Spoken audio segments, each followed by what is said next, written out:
Okay, so video support tayo. Next problem would be from this. I think this is work energy theorem. So, 12 pack of Omni Cola, mass is 4.30 kilogram, is initially at rest. So, importante na naman yan because if that is at rest, velocity on that part would be 0.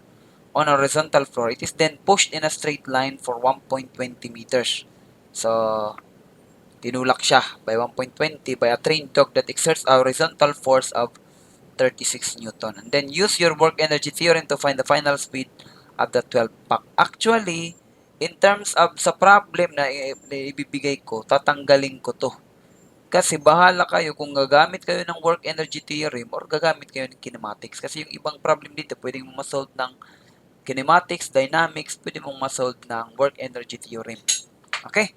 So, dito, ipagpakita ko muna siguro yung work energy theorem na application at saka probably sa kinematics so that you can choose whatever solution you want. Okay? At maganda, marami tayong option. So, this is how I envision it. So, meron tayong yung dog ko para ng tiger. Anyway, that is how I draw it. So, meron akong ditong 36 0 Newton. So, I guess tatlo-tatlo sa tatlong significant figure yung gagamitin natin.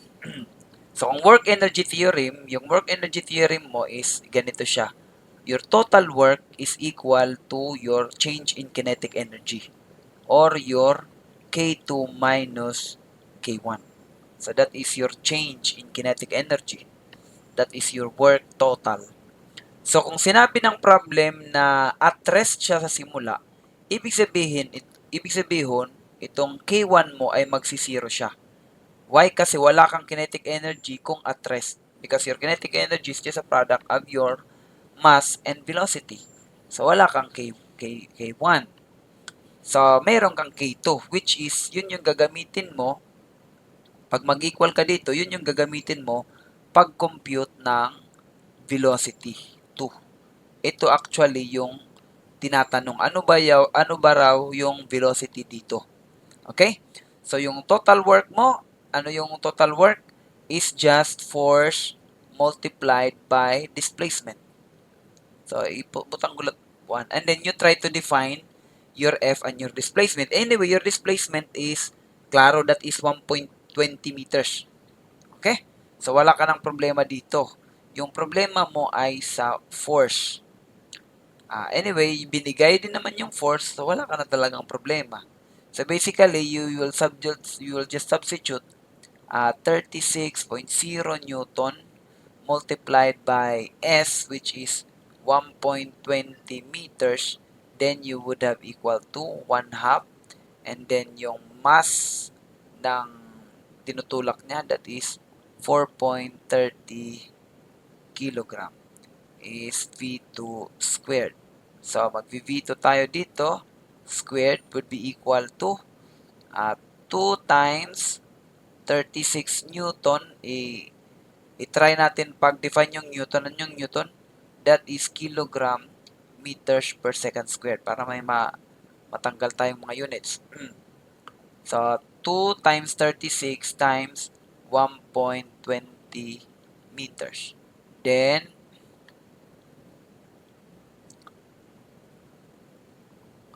all over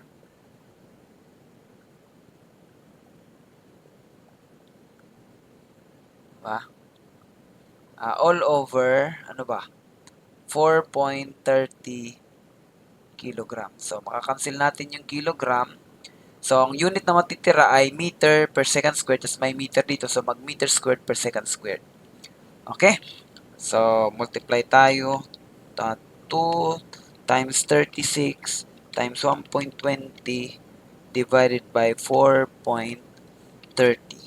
So, yung lalabas dyan ay 20 20.0930 unit is meter squared per second squared.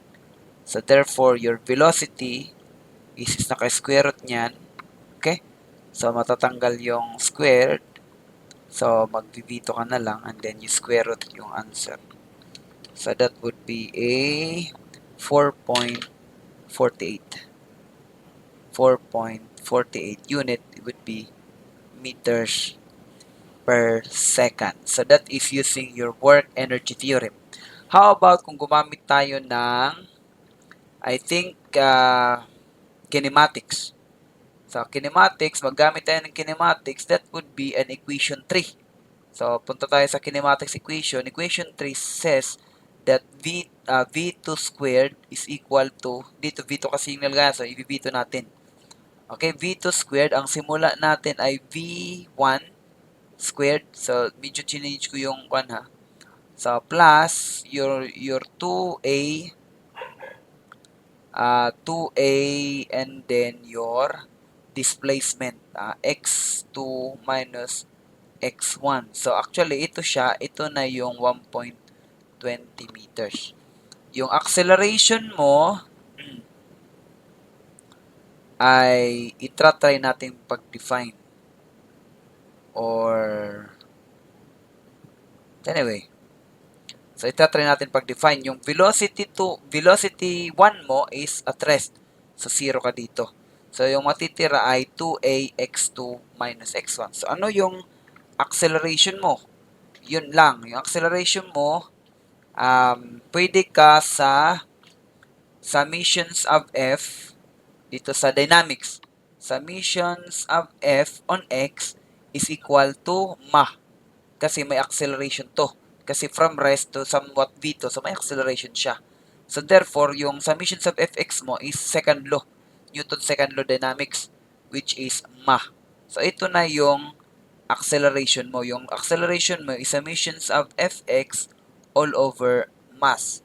So we will try to define fx. Wala. Meron kang 36 Newton pero yung unang problem ay wala raw friction. There is no friction between the 12 pack and the floor. So that is yung letter A. So meaning, yung summations of forces mo ay 36 Newton lang. Okay, wala kang magma-minus niyan. 36 Newton divided by your mass, which is 4.30 kilogram. And then you substitute it to this side. So let's try to substitute. V2 squared is equal to 2 times 36. Yung Newton, gagawin kong kilograms meters per second squared all over 4.30 kilogram. And then yung distance mo, x2 minus x1 is 1.20 meters. So makikita mo na dapat pareho na sila. 2 times 36 times 1.2 tapos nasa baba yung 4.30. So i-square root mo yan. So magkakaroon ka ng V2 na 4.48 meters per second. Kahit din na natin i-solve kasi pareho na naman sila dito. So again, sa reality, hindi ako magsasabi kung what will you use. Dito kasi sinabi, use work energy theorem. So bahala kayo ano yung gagawin nyo. As long na ma-solve nyo lang yung problem. Anyway, yun maganda kasi marami tayong option. Meron pang letter B. If the coefficient of kinetic friction between the 12 pack and the floor is 0.3. Sige, putulin ko na lang para hindi masyadong mahaba. So, next yun na video. Thank you guys.